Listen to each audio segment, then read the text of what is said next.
Oh my goodness, we're going the distance. The Alliance versus Na'Vi for the G1 League Western Qualifiers. What a series it has been. It started off at a slow burn with the Alliance taking a rather comfortable game number one. But Na'Vi, they struck back, and they struck back in a big, explosive way to force a deciding game three. Havost playing like a clutch beast in the end, and Na'Vi, this is a game they must win. This is a game, if they win, they move forward to play Fnatic EU in the winter bracket finals, and they do it with all the confidence in the world. As for the Alliance, certainly a worthy opponent and a team who may have lost game two, but I feel probably has played a little bit stronger over the course of this series. We'll see how it all shapes out. I'm LD of Beyond the Summit. I'm joined by Luminous. And Lumi, what do you expect?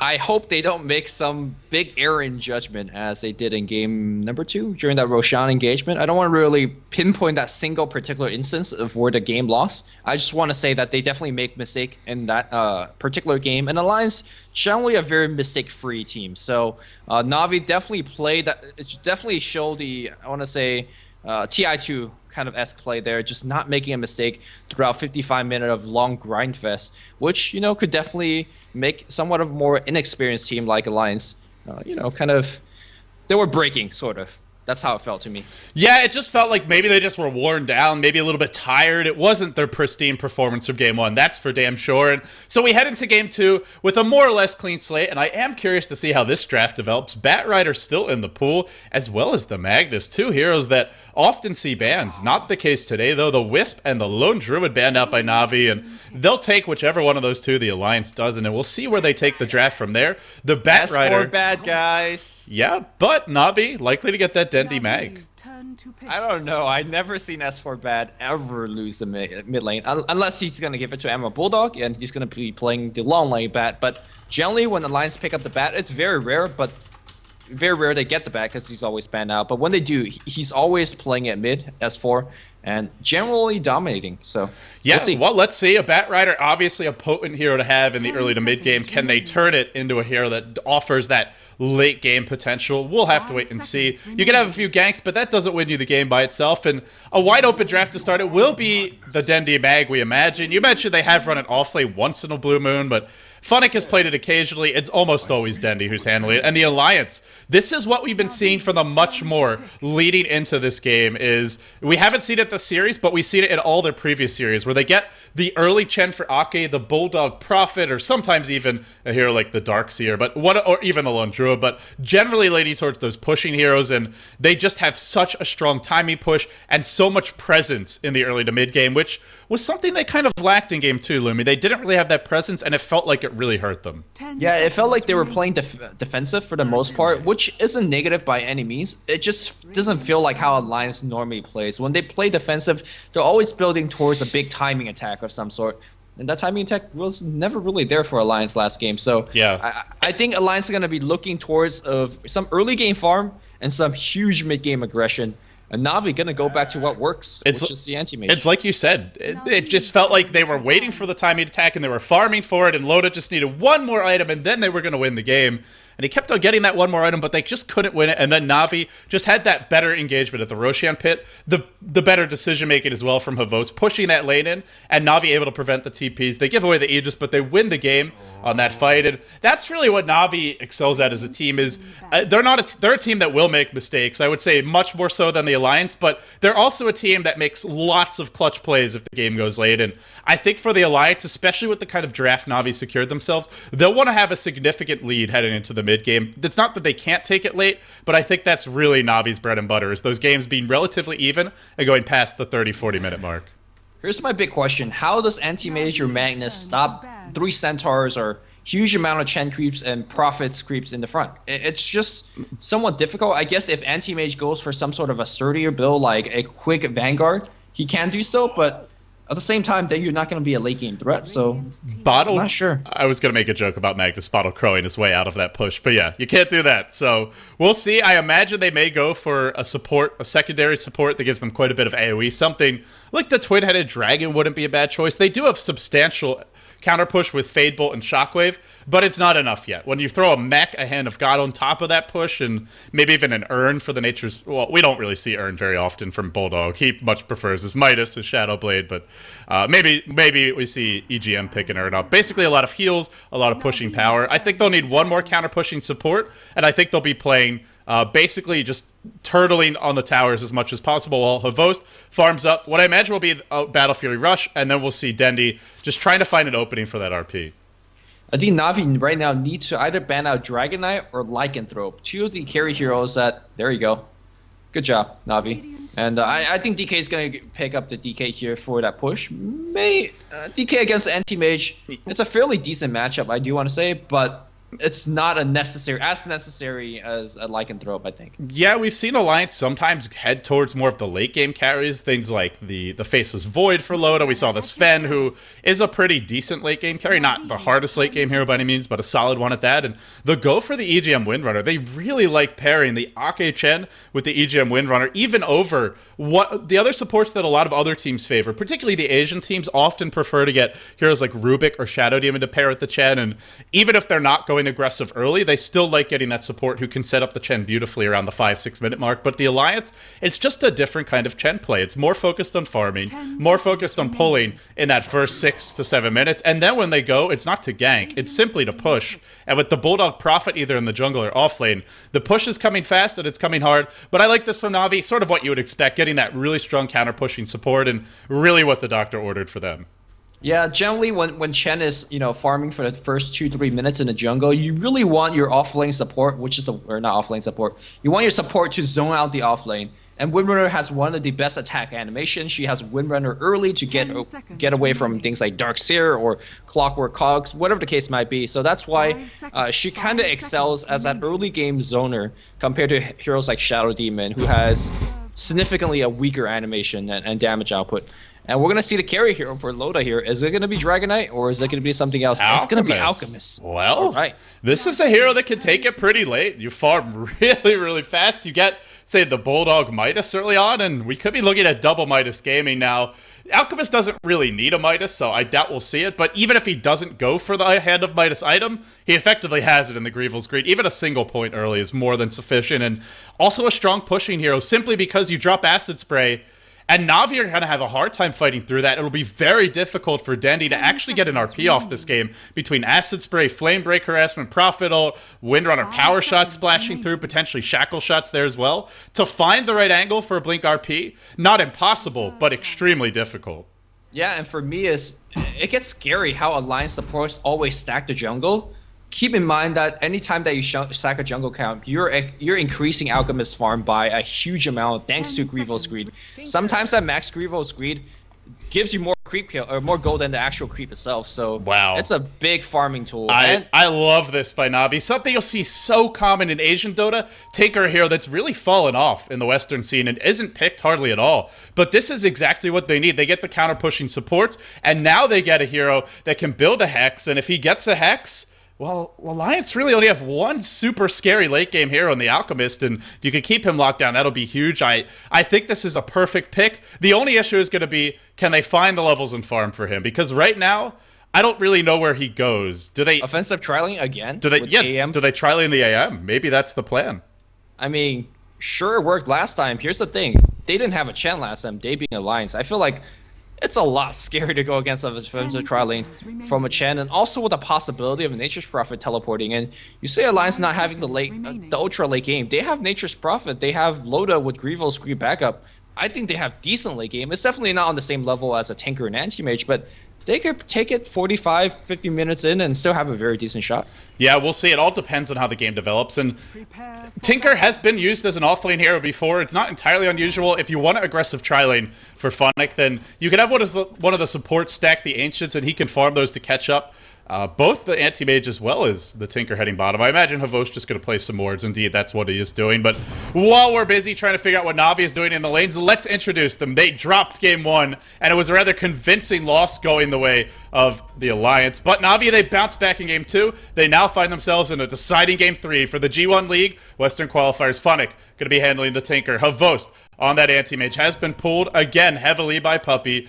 Kuroki going to be handling the Rubik, a signature hero for him, was really pretty explosive in game number 2. Not so much in game 1, but still an RP in a crucial fight mid in game 2. Can he do it again? We'll find out. Dendi on that Magnus heading to the mid lane, starting with the magic stick, has been pulled as well, and Puppey, well, he's pulling everyone. Not much gold for him, but he'll be playing the twin-headed dragon. Yeah, meanwhile, on the Radiant side, there was a D ward. I'm not sure if you saw it. This particular Sentry ward picked off the quick ward that Anti-Mage was blinking into the jungle to place.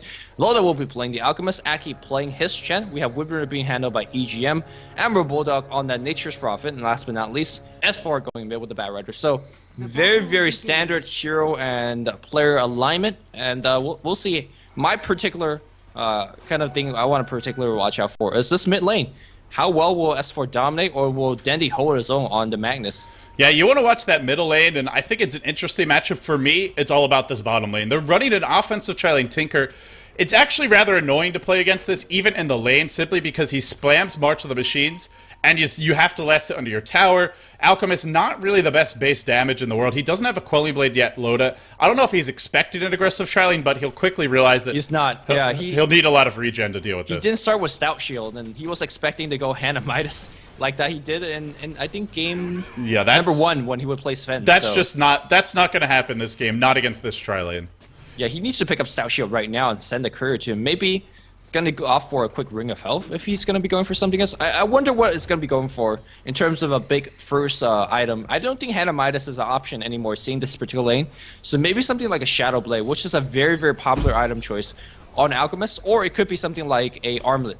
We'll see. So the nice thing about what Navi's doing with this tri-lane is they've pulled Havost, and he's playing a safe lane Anti-Mage. Anti-Mage should actually beat the Nature's Prophet in this matchup. Not right now, but as he continues to get levels, once he has, say, level 3 or 4, and he's got his Rain of Health or his boots up, that's where it gets very hard for Bulldog to even stay in the lane. He is out of mana, he can trade blow somewhat effectively, but even without mana, Anti-Mage still does way more damage with those auto attacks because the poor man's shield really makes a big difference. So the one thing I do like about this Navi aggressive tri-lane is however it goes, it ensures that Havost gets tons of levels and that he has a good matchup that he can dominate. Yeah, Loda's going to pick up quick boots of speed, so he shouldn't get picked off too often and too easily. Here's the thing, though. Nope, not going to go yet. I don't think Loda's going to get too much farm, because most of the jungle from the Alliance is going to be focused on their doing their own thing, stacking, as well as finding big creeps and whatever else. So Loda is going to basically tank it early on for a bit until he max Greevo speed, and then go back on jungle and farm a ton later on. So right now, Navi's winning pretty big. They'll go on Funnick now. They may be able to kill him off. There's the stun, dropping low to the acid spray. The lift is here by Kuroki, trying to disrupt that aggression. And they don't actually get a kill, but that's a pretty significant amount of damage. Funnick popping his salve, only has one set of tangos left, and it does show you if the positioning isn't right from Na'Vi, they can give up a kill here. And giving up a kill to Loda, that makes the tri-lane very hard to come back to, as there is a Chen in that tri-lane. And Ake already close to level 5. Once he has 2 creeps, I feel Na'Vi are going to have a much harder time dealing with this lane. They're going to do a little bit of token harass against the Alchemist. Not really expecting to get that kill. Chen comes around here with a 6 here, trying to a little bit of harass as well. Looks like they're going to want to make a go. Shackle shot. That's going to latch on Puppey, and the sun is going to come through as well. Puppey's going to give it the first blood. Great chain stun here. And you don't expect such a long-range stun coming out from a support. And EGM, well, played it perfectly. Yeah, we've been looking and focusing a lot at that bottom lane. Let's take a look at our middle lane. Dendi, level 4 of this lane, 12-1. Meanwhile, S4 sitting at 17-5. So a pretty even breakdown, all things considered. And, I mean, it is an advantage Bat Rider, a decent advantage of that, but what you expect. S4 should be winning this lane. If not overwhelmingly, then to some degree at least. Bulldog top lane, it's like I said, you can only trade hits so long with the anti-mage, and once he has his Rain of Health, he can be much more free with those aggressive onslaughts. Bulldog, he'll get farm, he'll get levels, he's actually doing quite well in the lane, but in the end, Havost should start to pull ahead. And so all things considered, Na'Vi not really doing that well mid, but they are doing well top, and decently mid, to say the least. And the tri-lane is the big concern, of course. With that death, everyone's level 2, and all of a sudden, it's a Chen who's going to hit level 5 soon, and even EGM's level 3, so Na'Vi very far behind when it comes to the levels in the tri-lane, and it's why Alliance love this Chen so much. They use it kind of aggressively in the first few minutes, but Ake always seems to strike that balance between farming and joining the fights when he needs to. And that's very tough to do, considering a tri-lane that could easily dive you anytime they want to, and you're not there to help out, so And when you're there, you're not really doing much because Chen, for example, if you get a Centaur creep, it's hard to actually set up a gank. For now, though, I gotta say, like you said, Aki's playing very well, and Loda's starting to put a little bit of points into that, at least 1 point into that Grievous Greed to catch a little bit more in farm. He levels up Unstable Concoctions again, so looking for more damage and perhaps a kill. Yeah, I mean, I think it's, if EGM hits a Shackle and Ake's there, they just kill whoever they catch with that Shackle. It's not a long duration stun at level 1, but it should be enough. S4 taking quite a bit of damage mid, but we'll be okay. I imagine just some Shockwave spam to drop him low, but that's pretty much the mindset behind this build. Is generally Acid Spray would do more against the tri-lane, but you get 1 point in Acid Spray for the -3 armor. It doesn't really scale that great, and this is the most burst damage you can get out of the build. So maximizing the burst, and if anyone from Na'Vi gets caught, they're squishy enough in this tri-lane, they all will die. Well, any one of those heroes who gets caught will die, I mean. Back in the mid lane here, S4 does have a teleport scroll. Or no, he doesn't have a teleport scroll. Has a haste rune in the bottle, so I think Dendi should play very, very defensive. You can see that he's staying mostly far back, using Shockwave to farm. And the 2 supports have rotated in from the Na'Vi squad, realizing the gank is incoming. The smoke's going to get dispelled as they're walking up the cliff, and Na'Vi knows. Yeah, but Ake, he wisely leads with a Dark Troll Warlord, so he won't get caught in Na'Vi. They do stop that smoke, but while that's happening, EGM is pulling and finding some levels in farm in the bottom lane, waiting for the creep camps to respawn now. Whereas Na'Vi devoted 2 supports to protect Dendi, so even then, it's a much more efficient trade for Alliance, so now they lead by over 1,000 gold. More importantly, by 3,000 experience. Yeah, S4 posturing in, but can't dive Dendi. He's got RP, and he's got Shockwave, and 10 stick charges. That would be suicide. Now bottom rune. EGM gets caught, but they just don't have the levels on Na'Vi to actually kill him off. Yeah, there's an interesting kind of matchup thing between Magnus and Bat I haven't talked too much about. Is that during level 6, you pull him back and you try to stay in front of him and chase him off with Firefly and go for the kill. But a lot of times the Magnus will skewer you in because the Bat is in front of him, back to the tower, and that's generally how Bats die post level 6. So I don't see S4 making that kind of novice mistake here, and he's doing quite alright, still slowly controlling the lane.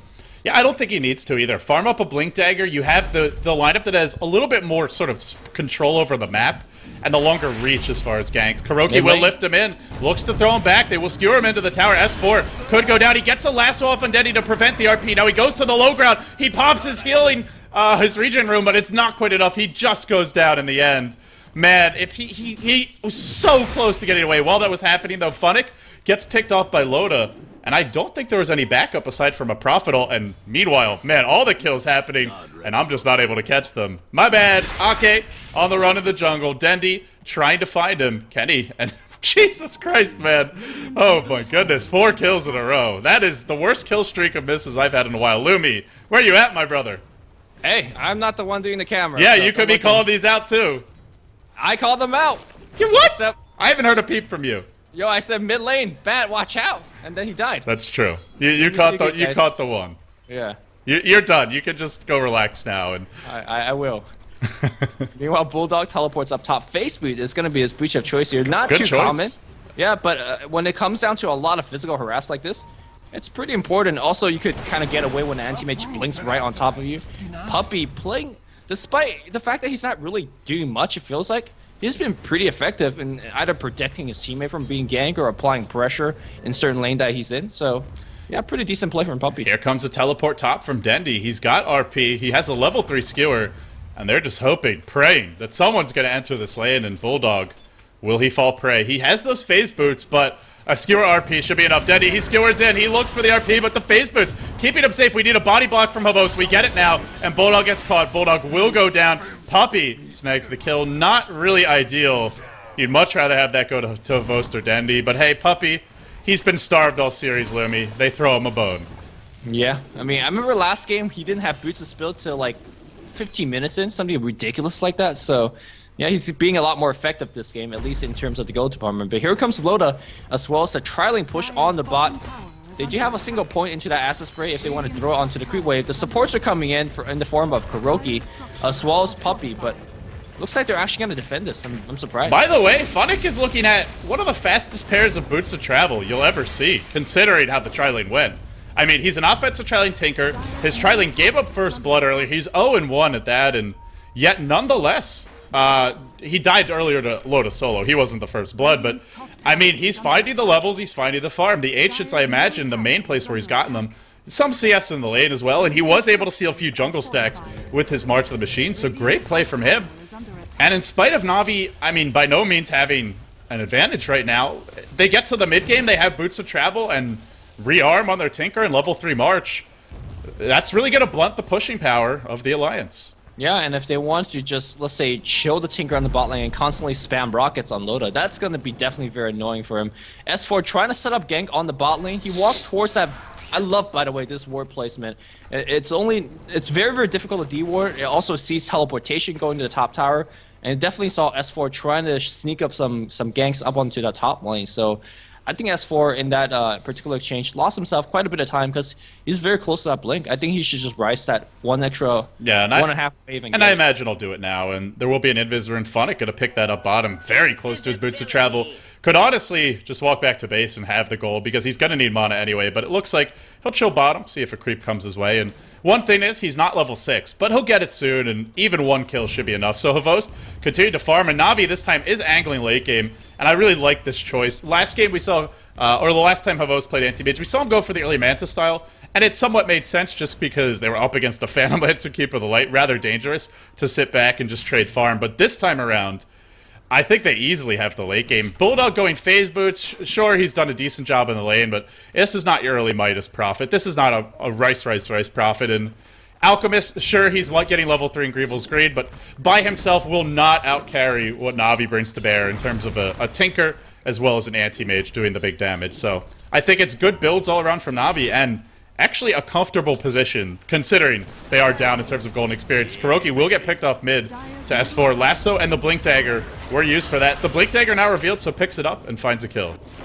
Yeah, and he's going to be using it like clockwork. Whenever it comes off cooldown, the ultimate, he's going to be searching for a kill. But I'm not sure if I would agree with you on the Alchemist not be able to go toe-to-toe against Anti-Mage. He's one of the fastest farming carry out there with Greevil's Greed, and especially if you have your jungle stacked for you. I agree, he can do fine 1v1. Yeah. The thing is, it's not a 1v1. There's a the backup for him is much stronger, I would say, in the team fights later on when it comes to Na'Vi. Like, right now, maybe you've got equally good backup with a Chen heal and, you know, some of the disables of a Batrider and a Windrunner, but later on, you have to give Na'Vi the edge when it comes to the supporting cast, and that's why I feel the anti-mage will be much stronger later.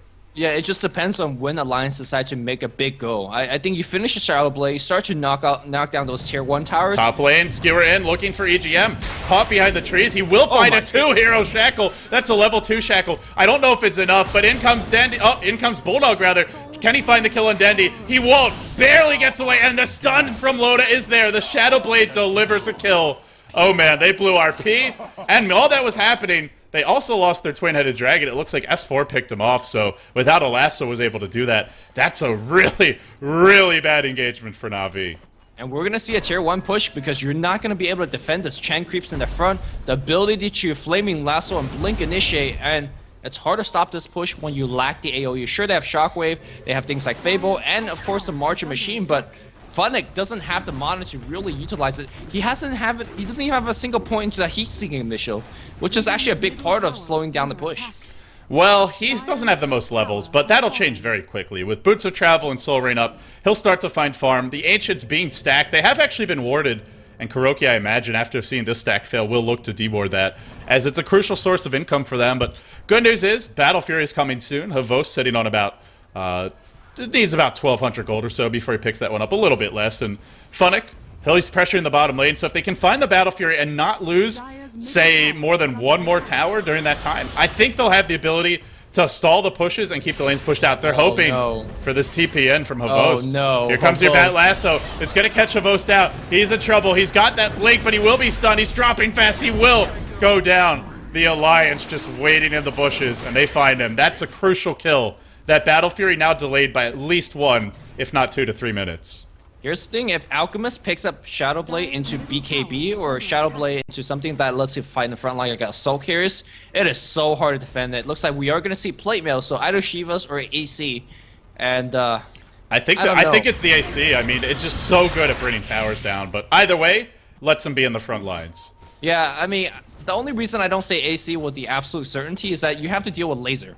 And maybe Shiva's are a little bit more helpful the way that they want to play towards the mid game in terms of pushing down all the towers. But AC definitely a superior choice in terms of going into ultra late game, which he might have to do. So AC, I think, better choice overall. It's actually, I would say it's the better pushing item because you have Chen Creeps and Prophet and 3 ranged heroes. You can chip away at the tower with the minus armor, even if Alchemist isn't attacking. And for Na'Vi, they really need this Dendy Blink Dagger. We're now 15 minutes in. Unfortunately, Dendy hasn't even been dying, but just got outlaned mid, to be totally honest, and has spent a lot of time running around looking for kills.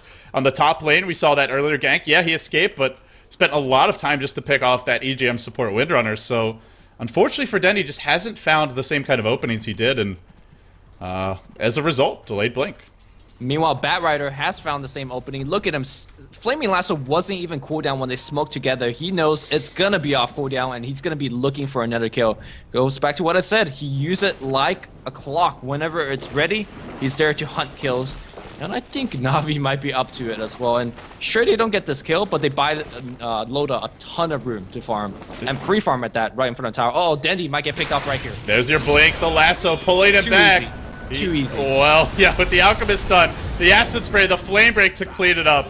No chance to RP. Even if he did, nobody else was in position. And off of that, immediately into the tower. It's not just a head-on push. It's find a kill, and then you go. And that makes getting these towers so much easier. You can't give away Bat to S4. That man just knows how to play Bat, and Bottom the team lane, knows how to use Havost actually trying to fight this one out, but while that's happening, the Hand of God came out. Now Havost, is he going to run or fight? EGM is looking for a shackle. If he finds it, Havost will be in trouble. He has to back now, and potentially, nope, no mana for a Sprout. So in the end, won't find the kill, but this is time Havost is not getting his Battle Fury up and taking a lot of harassment in the lanes. That's the one nice thing Alliance have done, is sort of a smaller thing, not just the big ganks of S4, but anytime the anti-mage is in the lane, they do everything in their power to stop him from farming. Yep. Delay as much as possible, because you know that once the Blink Dagger is up, or not Blink Dagger, the Battle Fury is up, it gets a lot more difficult for him to slow down his farm. And speaking of farm, Loda, another 1,400 gold in the bank. No real item being picked up. Anything on the courier? Nothing there either. So we'll have to wait and see exactly what is it going to be, AC or Shiva's. I think both of us are onto the AC plan, but until we see it, we'll wait. Yeah, the AC just feels like the better choice, and at the end of the day, Alchemist is all about physical damage. That's why he has the Acid Spray with minus armor. Top bot lane. Yep, going on Havost with the Shadow Blade. He's going to get caught here. Is there a follow-up Lasso? S4 looking for it. He'll wait. Now a 4-step in. He'll catch out Havost, but RP is here, and Havost may yet live. Skewering S4 back. In fact, Havost gets the Mana Void and gets out. What a play by Dendy to bail him out, but the power shot from EGM picks him off. Havost caught fleeing. Caught retreating. Loda, another stun, and now runs the other way. The Ice Path just clipping him, as well as 3 Chen Creeps. They brought everyone bottom, and they couldn't save Havost, and now EGM, if he gets away, you just gotta say, take your hat off, and take a bow, EGM, because, man, what a spectacular snipe. Securing that kill. Bat for an anti-mage. I'll take that one any day. Good news for him is he did just finish the Battle Fury, but the bad news is he's not going to be using it to farm until he respawns. Yeah, this is going to be a 17.5 minutes Battle Fury Treads and Quelling Blade, which is not exactly your standard timing. And let's remember, Lumi, he wasn't contested top. That was a free farm lane, basically. Well, I mean, it was Prophet, but yeah, it was mostly free farm. I'm surprised that Bat didn't jump in earlier to get the Flaming Lasso. I didn't catch whether it was like just coming off cooldown or something like that. It was ready. I think S4 was just anticipating the blink and wanted to grab him afterwards, and that way the blink's cooling down and you just have a little bit extra time to whack away on him. But in the end, they do find the kill regardless. Yeah, and Bat dying there isn't the worst deal. In fact, he has himself a 4-staff now, so Flaming Lasso off cooldown once again, and I think he's looking for more. Oh, he sees Tinker, I think. Man, this is just brutal. Nobody on Na'Vi is getting space. Funnick's gonna waddle right up into him.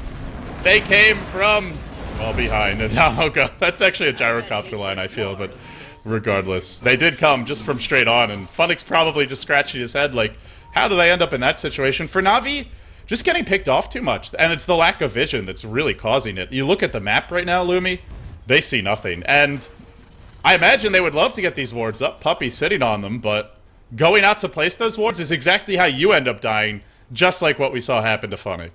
Yep. I mean, if you look at Batrider, 4-2 and 3, he's been involved in the 7 out of the 10 kills that Alliance has got. So, I mean, S4, that's why I say you cannot give S4 Batrider. He just wins game on solo. So we'll see. And here comes Oh, Host no. blinking in. Shackle shot after Sprout. And what a combo, I want to say. Tesla Fave, that's pure damage. Nice spell shield, bro. And you get a kill. And tier 2 up top, well, that's in big trouble as well. Navi's. Last game, it was the Alliance who kind of fell apart in that crucial Roshan engagement. In this game, it seems like it's Navi who's just falling apart. Getting picked off repeatedly. Just playing too greedy, not having vision, and trying to go farm, using Blink to go into your jungle instead of saving it to run away and walking up the cliff, and all these little things costing them kill after kill. And now that snowball really gets rolling, they will catch out Loda here. Ice Path to start it off, but going in on him, very, very difficult. S4 though, that's an easy engage. Finds Kuroki, there's your stun, an easy kill to be claimed, and Loda is starting to hit hard. Once he gets to the Shadow Blade, or this AC, it's really gonna hurt. Bulldog on the back line, in comes Dandy, goes for a skewer, can't quite find the opening for the RP. Now he will be shackled, that's gonna latch. Down he goes, 3 heroes dead. And you ain't defending high ground when you give up this many kills. And for the Alliance, maybe they don't go high ground now, but Roshan is just begging to be taken. Yeah, and with the Acid Spray, they could easily mow it down. I mean, I think the Dire definitely had the right idea with the Tinker pick. The Marching Machine, you can see that it's doing a ton of work, slowing down this push, but it really doesn't matter that the push comes a wave or two later when you're getting all of these kills. Bat Rider, Flaming Lasso, I think it's even more interesting to have the statistic of how long it's actually off cooldown and not being used than rather when it's off cooldown. Because it seems like every time he's off cooldown, he's already on top of a hero getting a kill. Gotta love Bulldog pings the Ancients and telling his team somebody should probably go stack those, I imagine, and faking a TP top, but probably just gonna go right to those Ancients and keep the stacks flowing for Loda. We will just wait and see. No, actually gonna head to the top lane. So no stacks this time, but at the same time, he's an alchemist, so even if you're not stacking for him, he's still getting rich, and he's already up a lot of gold. And the thing is, Loda's gone for a build that lets him fight right now. Going Battle Fury and Anti-Mage, especially against the amount of minus armor that Alliance has just from the Alchemist alone, you are not fighting for 2 items, I would say, and that's a good 10 minutes off at the least. Yep, and I think 10 minutes might not be enough time for Navi to stay alive because we're going to see more and more racks of time. Meanwhile, big smoke for Admiral Bulldog. Let's see how much are they going to get this. Kuroki, do you even lift? He does. And they're going to focus on him. Shockwave trying to skewer him backwards. They're going to get the kill with the Macro Pyre. Nice pickoff. It took 5 just to get that profit. So yes, they get the kill, but they're not stopping Loda, who barrels down the bottom lane, looking to trade a tier 2 for a tier 1, and he'll bring this down very quickly with the minus armor. Yep, S4 will get picked off, but they lose 2. Looks like they'll get a tier 2 as a trade. Not a great trade. Na'Vi might look for a tier 2 of their own. Na'Vi definitely should look for a tier 2. They have enough time to push it and perhaps even still defend their tower. Tinker should be back in position of the tier 3 and start rocketing or marching. But no, he's going to be focusing to make sure that his team doesn't get jumped on. And this is Q for Loda to go. So yeah, in fact, ultimate just ran out, so they lose a ton of DPS. And here comes a rotation. Decent trade for Na'Vi. Their base tower took a little bit of damage, but on the same time, they got a tier 1 and a ton of damage on that tier 2 on top as well. And they buy time for Havost, who isn't under pressure. He now has a Yasha and really catching up off of the back of that engagement. Dandy did use RP in that fight, but found a kill on the Bat Rider, and now maybe he'll look for some more action. Roshan going to be attempted right now by the Alliance, and I think this is a decent time to go, simply because RP's on cooldown. Yeah, and here it comes. And it'll be fast, too, because you have Acid Spray and you have Assault Cuirass. There's a Butcher Travel on our Bat Rider. Oh, Tinker, he thinks he's safe. He ain't. Safe from S4. Well, tracks into Roshan pit. Agents gets picked up. And it's goal time, because the biggest annoyance factor of the Tinker, he's gone for a while. Yeah, speaking of that Tinker, there is no buyback available, apparently. And nope. Actually, why does it always say no buyback and then there is? I'm telling you. I'm very confused about that. Valve, please fix. But anyway, Funnick going to be buying back and does have his blink, so should be able to stall this push for quite a bit. But here's the thing, if you're buying back, sure you're defending, but that's not a Hex. And you were talking about the late game implication of Na'Vi. The Battle Fairy farm delayed for a long time. The Hex, not there because he's buying back, so yeah, tough. Now that late game where they actually maybe have the advantage, if they get it, is like 30 minutes off, I feel. Dwindling very, very fast, yeah. And well, Anti-Mage is playing them for now. He's blinking around, and Funnick's also blinking around the map. So it's going to be tough for S4 to find these kills, and thus a little bit tougher for them to push. But I think they're just waiting for those key items. Sorry, I think I was cutting you off. No, that's fine. And while our Tinker is busy trying to find his Scythe device, which looks to be, I mean, at least 6 or 7 minutes off if he doesn't die and if he finds a lot of farm, EGM has managed to farm himself up in Orchid. So, yeah. You know, you talk about high impact items. This is huge because There's no Manta Style right now in Havos, so an Orchid can definitely cause him his life. He'll have the Manta Style relatively soon, but even then, you use this on Dendi, who needs a BKB. He ain't getting it soon. And as a result, a high-impact support pickup item, item pickup. And we'll see what they can do from here with this Aegis. I imagine if the Alliance takes one fight, they'd probably take the base. Yep. If they win that fight kind of like 2-0 or 3-0 or something like that, they'll definitely take the base. And speaking of taking the base, here's a Desolator. Even more minus armor for those buildings. Man, I keep expecting Loda to go something like a little bit safer with things like BKB, and he just goes straight up deeps. He knows he could tank it, especially with the backup of a Chen mech, as well as Hand of God, and of course, his allies, you know, doing a lot of work for him so far, so why the hell not? Yeah, we're going to see Alliance making a little foray into the enemy jungle, and now look heads on the middle lane. Ultimate Orb picked up on Bulldog. He has not had his customary farming game, and that's because there's no Midas on him. He's been more involved in the fights, but less involved in farming, and, well, he won't be quite as high impact, but it's really all about S4. We'll keep the camera glued on him as he fireflies and looks to go. He's got the blink, he's got the force. The rocket spam comes in. It looks like Hiroki has managed to steal a chemical rage, so that'll be an annoying spell, but he gets caught by the lasso. S4, he's always there, whether you're sleeping or whether you're awake, and he finds yet another pick off. Hiroki will buy back. I imagine if he had just popped Chemical Rage right away, maybe he lives a few extra seconds there, but in the end, doesn't really matter. S4 will cancel his TP. Worried about maybe dying. No, I think he TP'd onto the tower, and the tower got killed, so. Well, he could have still TP'd in, but. Oh, is this some Dota 2 stuff? Yeah, but. In Dota 1, your tower dies, your TP cancel, right? Yeah, but you're just TP'd into nothing at that point, so. Okay. If a creep dies, you can't TP into that, though. Okay. So we'll see a smoke from the Alliance now. I feel very, very idiotic in front of 30,000 people, but that's good. You live and you learn. For all we know, I'm the one who's wrong, but yeah. We'll go on Havos now. He does pop his Manta Style, but gets shackled anyway, and he is royally screwed. EGM, also always there when you don't want him to be. EGM also very good. Yeah. Or pretty good. This team's alright, man. Yeah, this... Okay. I might have a few other players on my fantasy team if they go to the International 3, and if they don't, I'll probably raise a ruckus with Valve. Yeah, I think they're going. Speaking of which, of course, you guys, if you are living under a rock, you did not know that on the Dota 2 website has a nice, decent page dedicated to the TI3. So the dates, it's already out, August, I believe, 7th to 11th. So book your flight, guys. It's gonna be good. Yeah, we'll see a blink in from S4. This time Kuroki is there, and now he gets skewered back into the tower. He will go down, but they still look to breach the base. S4 or not, and buyback for him. Is it available? I'll click on him this time. He will buy back. He's got the boots to travel. He'll rejoin the fight. Can he find that lasso? Loda just mauling this tower. Look at it melt. Look at it drop. It will go down. They get the tower. Can they get the Rex? That's going to be objective number 2. They may reset and reload. Chemical Ridge will be ending. Down for a few seconds, but they're going to just look to break it anyway, Lumi. And Na'Vi, for the moment, just not able to do anything about this. They still have RP. They have a haste run on Dendi, but finding the proper initiation, very, very hard. Yeah, Loda playing a little bit too reserved, in my opinion. He's got the AC, he's got Aegis, and Aegis has at least a minute or so, so not exactly too sure why. And if you die there, I agree. You have enough time to come back alive and pop your ultimate. You know, maybe they didn't write down the Roche time exactly, and they're worried it's going to despawn a bit too soon, but you wouldn't expect that, so it's a little confusing. Really, this is the time to go. If you don't go now, and then you try to go without the Aegis, then the fight gets much more difficult. Maybe just hoping Navi's going to gift them a kill, but I think at this point, Na'Vi has definitely... Well, maybe they will. Havost. Oh, no. Havost, don't make those plays. Well, this time he mantas. This time he'll get away, but really playing with fire, this guy. Yeah, well, he's on fire now.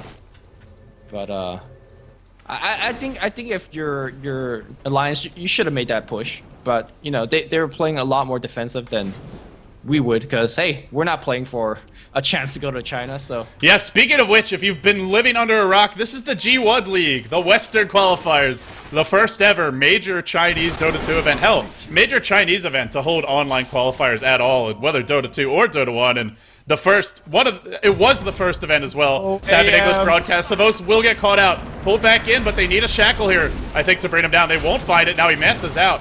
Could even maybe fight a bit. He will blink away in the end, but It's the G1 League, Lumi. It's a crucial match for both teams. The winner of this moves on to play Fnatic EU, who earlier today took down Evil Geniuses rather convincingly 2-0 and one-sided at that, and are waiting in those winner bracket finals. The winner of that match goes to China, and the loser of that match still guaranteed a top 3 finish and still only needs to take the loser bracket finals to advance. So a lot at stake for both teams. Yeah, very, I mean, G1 League, of course, already a very prestigious tournament, and the first time to actually include Westerners, and we're gonna see, you know, a pre-TI2 or TI3 clash off between the Chinese as well as the, you know, the European/North Americans, and that should be a real treat. And so far, Alliance looking to be very, very poised to take this series. Although, as I say that, this game is being somewhat dragged out. I felt like Alliance missed the opportunity. If they want to make that push, they have to get another Aegis, as Aegis timed out just now.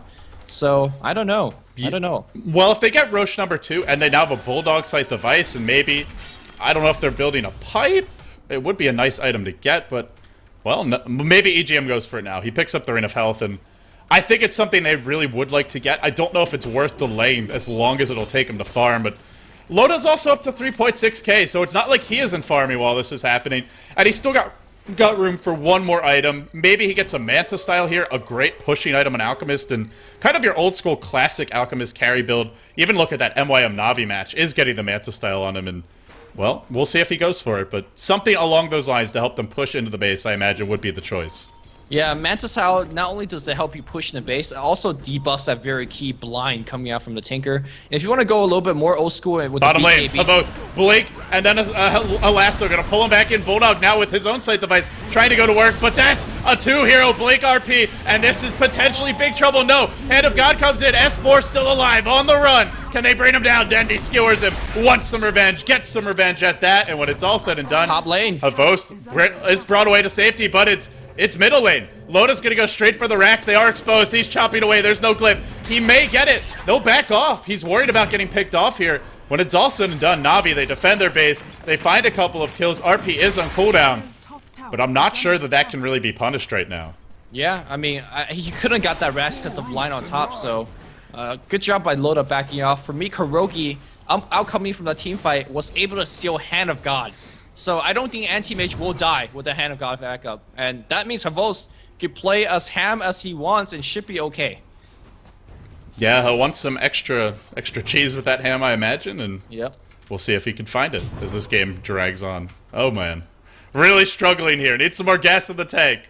The analogies, the jokes, not coming. But that's okay, I'll keep on plugging away anyway. We'll see 4 heroes looking to push out that middle lane. Havost, he's getting close to that next item, and I guess it's time to ask Lumi, what do you go for here? There's a lot of physical damage just from Loda, and there's also a Lasso, so I don't think it's a BKB game. I think you need the BKB for now, even though... Just for Shackle Shot? I guess there's a Hex. Yeah, there's just... It's not enough to warrant a BKB and be happy about it, but it's also like... It's enough to make you wish you had one. It's like, yeah, it's like, man...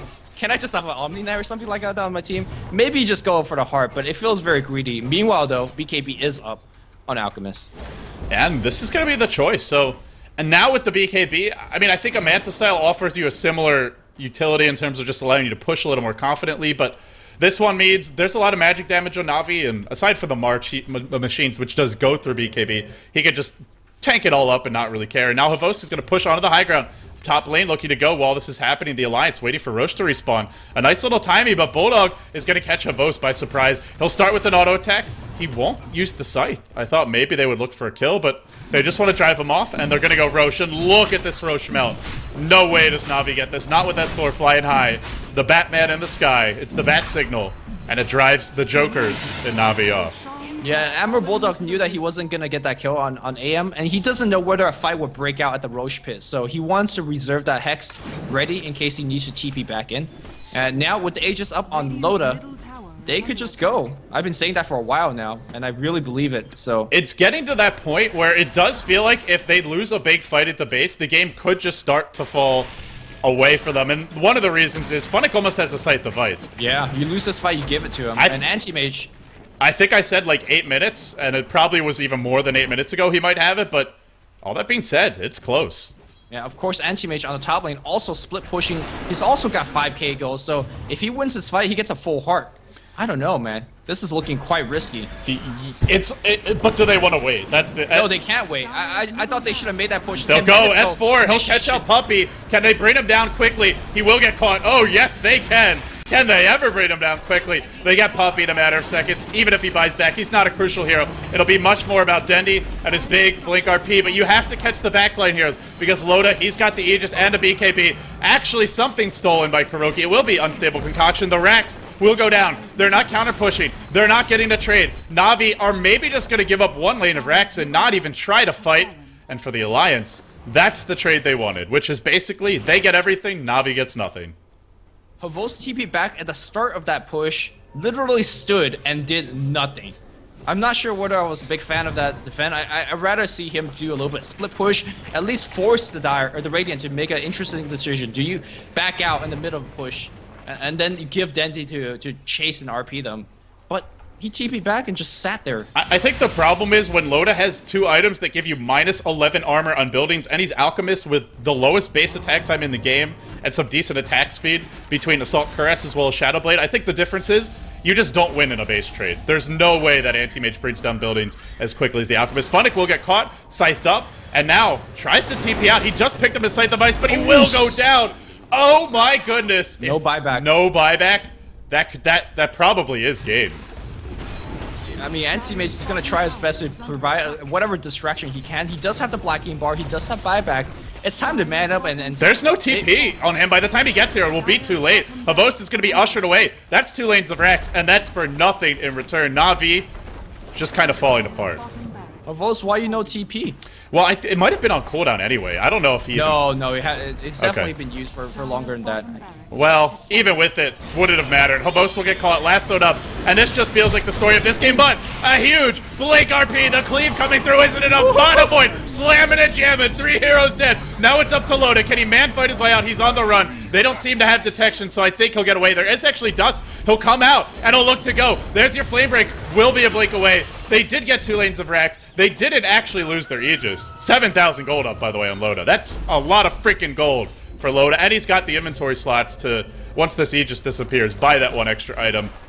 It looked like a moment of triumph for Na'Vi and maybe a turnaround. They get a bunch of kills, but in the end, I don't think it's going to be enough. Props to Dendy for landing what I believe to be a 5-man RP, and of course Havost using that Mountain Void in that big clump was able to at least kill 4, I believe. Yeah, 4 was dead. 2 people buy back immediately. The funny thing for me in that team fight was that Loda, I think, walked out of that team fight with more HP than during the middle when he tanked RPs. Like, that's chemical rage, guys. It's kind of unfair. It's a very strong and underrated carry skill. It really does make Alchemist one of the stronger late-game heroes. Even though he doesn't have any other abilities that scale well, Chemical Rage is like an all-in-one special. Grievous scales hella well. So. Not in terms of combat, just in terms of farming. Yeah. But in spite of that, Alchemist is a very fearsome late-game carry, especially if you get something like an Abyssal Blade. And you can man-fight quite a number of carries. Maybe not a 6-slotted anti-mage, but if you're 1 item ahead, you can generally do quite well. And he's quite the items ahead. S4 looking for the jump, and the Martian Machine will slow them down. At this point in the game, I think Loda and his team have all the time in the world. Blake, lasso, it's been the story of this game. It will be on Puppey again. He does get 4-step back in the end. Dendy, unable to find an RP. It's still cooling down while that's happening. Havost in the front lines, duking it out. He wants to jam some heroes down, and he will find one, but he almost dies just to a single regular hit from Loda. Not quite. He will get away.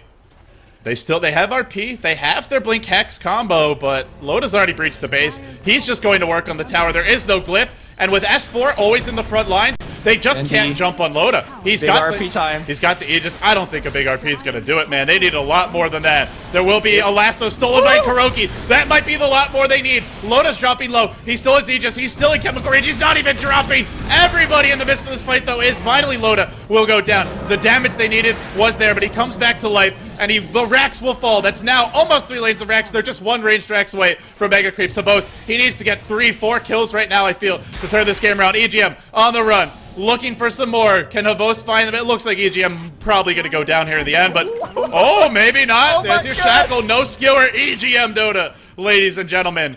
The Swede has done it again. And now Loda, he's got Abyssal Blade, and he's got buyback, and he is still 7k net worth out of our anti-mage. Lumi, I think Na'Vi is really running out of options. They have one ranged Rax.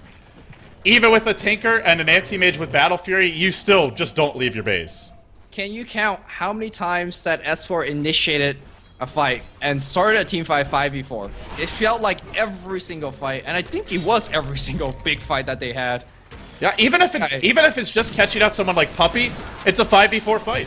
Yeah. And that's been making the difference. He's involved in 16 of their 21 kills.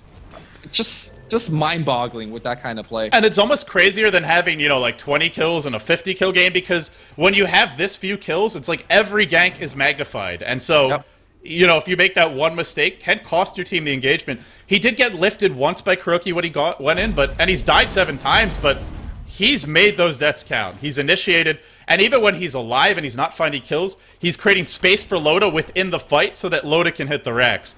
And at the end of the day, it's about hitting those racks. It's really looking good for Alliance now. Up by 20k gold, up by 6k experience, which is basically nothing. But the gold is huge, and they do want to finish this game still, but I don't think they're in nearly the rush they were 10 minutes ago, with 3 lanes of racks essentially down. One fight, game's over. Yeah, I mean, at this point, Alchemist could literally just BKB and hit that Rax and force out RP on him. It's it! No, S4, not again. They find Havos this time. He'll go down in a cloud of nukes. Yep. And if there's no buyback on Havos, he just bought an Eagle Horn. He does a buyback, but I don't think it matters. He'll buy back now. Oh, again, Dendi have to have the RP of his life. Every engagement from now on, he has to have the RP of the life. And he may be very good, but I think that might be beyond human. It's asking too much when you have a Chen who has multiple ways to kind of toy with you in the fight, between a Force Staff and the Dark Troll Warlord Nets, a Windrunner who's very mobile. You look at the Bat Rider who's got a Blink, a Force Staff, and Firefly, and an Alchemist who doesn't really care if he gets RP'd. I don't think Loda actually minds too much. I mean, it's probably not ideal. He'd prefer not to be, but they have to throw an RP and like 3 hexes and probably an Anti-Mage full Mana Void to actually bring him down. So I don't think you can even fault Dendi, but I just don't see that RP happening.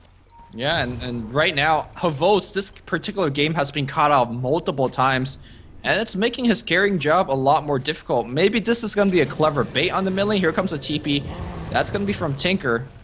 Looking for a Blink Sight. They're starting to feel a little desperate. The Shackle is looming from EGM. Doesn't connect there. Loda will come in. And one thing for... Oh, Navi's actually got 2 gems. So it looks like in the midst of this chaos, Alliance actually lost a gem, and it doesn't really matter too much. Na'Vi still has very little map control because they lost 2 lanes of racks and then a melee racks top, but every little bit might help. We'll see. Loda pushing him in again. Should have buyback Boots of Travel. Indeed, he does. In fact, all 3 of their core heroes have the buyback at that, and as Force Hunting, he'll find Puppey again. Poor Puppey. Poor Puppey. Somebody get this dog a chew toy because he is not having a fun game. Havos now, 1 hit by Loda, and the nets to follow. The micro is there from Aki. They bring down Havos. He already bought back, and Lumi, that's game. I almost, if they don't win right now, it would be absolutely shocking. Dandy will skewer 2 back, doesn't matter. Without Loda to fight, or sorry, without Havos to fight, there's just no way. In comes Loda, the carry who is alive, looking for Kurogi. Flame break back, he'll be brought down. 1 hit and a kill. Monster kill, they could just go straight for the throne, or they can celebrate and bide their time and go for the range racks. All the GGs come out in a flurry, in a hail. It really was. Just the Alliance, much more solid performance today. Na'Vi took that game too. I felt like a lot of great individual plays and some spectacular moments, but at the end of the day, Alliance just seeming like the much more stable team right now, and I feel a bit more deserving overall, and they'll take the series.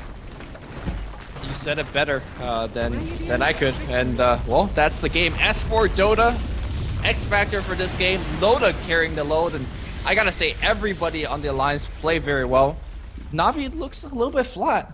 I don't think they play their best. I don't think they play their A game here. It's also the Alliance has a way of making amazing teams look a little bit flat. So sure, rather than take away from Na'Vi, I'm more inclined to kind of say Alliance are just playing really freaking well. But at the same time, Na'Vi got caught out a lot. They also gave the Bat Rider away to S4, and I mean, you were saying This never ends well for the opponents.